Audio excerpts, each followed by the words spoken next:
देश के लोग नरेंद्र मोदी जी को स्नेह करते हैं, प्यार करते हैं।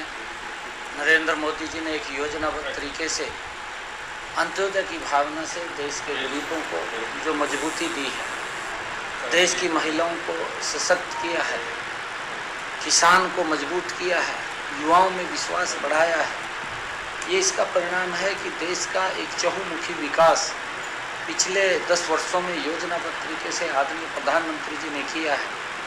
देश की समस्याओं का समाधान किया है।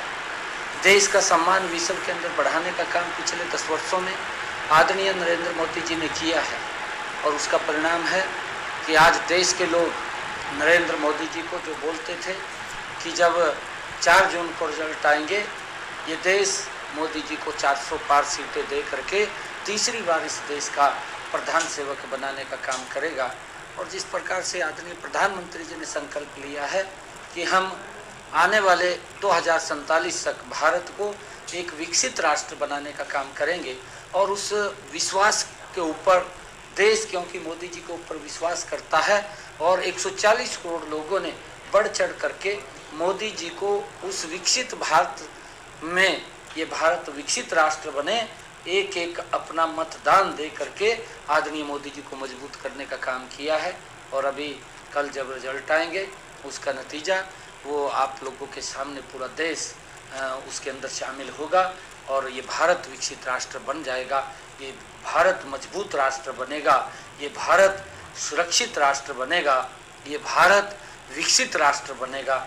आइए उसको लेकर के देश के अंदर आदरणीय नरेंद्र मोदी जी ने जब रिजल्ट आएंगे तो उसके लिए गति से काम करें। रणदीप सिंह सुरजेवाला ने प्रेस कॉन्फ्रेंस की है। पिछले दिनों सुप्रीम हाई कोर्ट की तरफ से फैसला आया था, जो आप लोग सोशल आर्थिक आधार पर नंबर देते हैं 5, उसे खारिज कर दिया।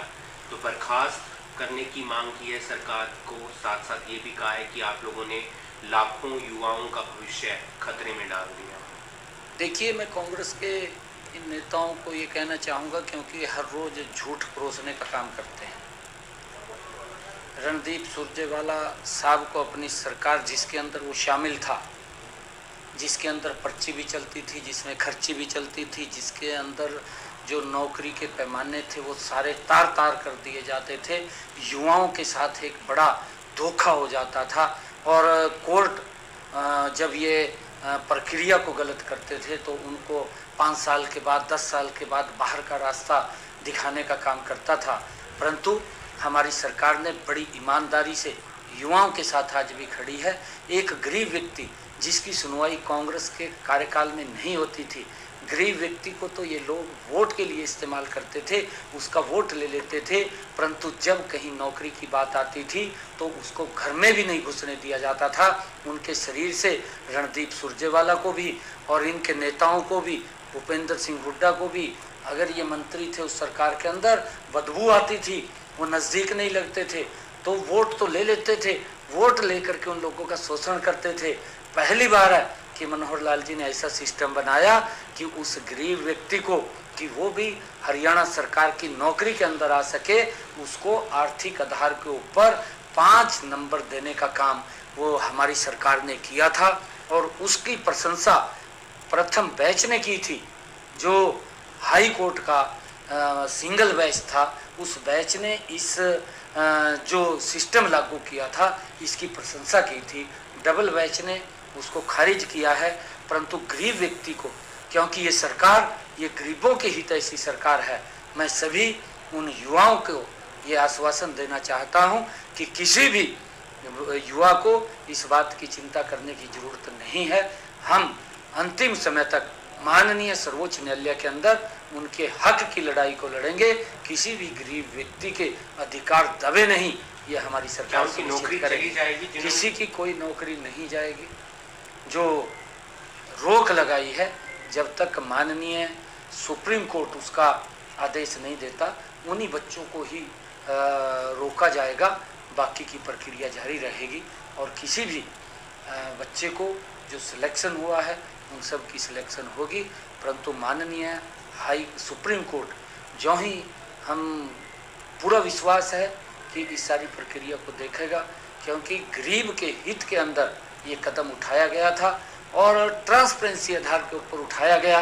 आज बिना पर्ची बिना खर्ची के लाखों युवाओं को रोजगार मिला है। ये सुरजेवाला तो ये सुबह झूठ बोलना शुरू कर देता है, ये पता नहीं क्या कबाब खाता है क्या नहीं खाता राहुल गांधी के साथ बैठ करके, और जब ये भी उसके साथ थाली में बैठ करके कुछ ना कुछ खाता है वो झूठ बोलता है। ये भी सारा दिन उसी ढर्रे के ऊपर चल करके झूठ परोसने का काम करता है। मैं सुरजेवाला साहब को कहूँगा कि तू श्वेत पत्र जारी कर, हरियाणा के युवाओं को बता, जिस सरकार के अंदर तू मंत्री था, भूपेंद्र सिंह हुड्डा प्रदेश का मुख्यमंत्री था, उसमें युवाओं को नौकरी देने की क्या प्रक्रिया थी, कितने युवाओं को नौकरी दी है, ये भी बताने का काम कर, और कैसे नौकरी मिलती थी ये भी बताने का काम कर, किस आधार के ऊपर मिलती थी ये भी बताने का काम कर। तू प्रदेश के युवाओं को गुमराह मत कर, और कितनी नौकरियां दी।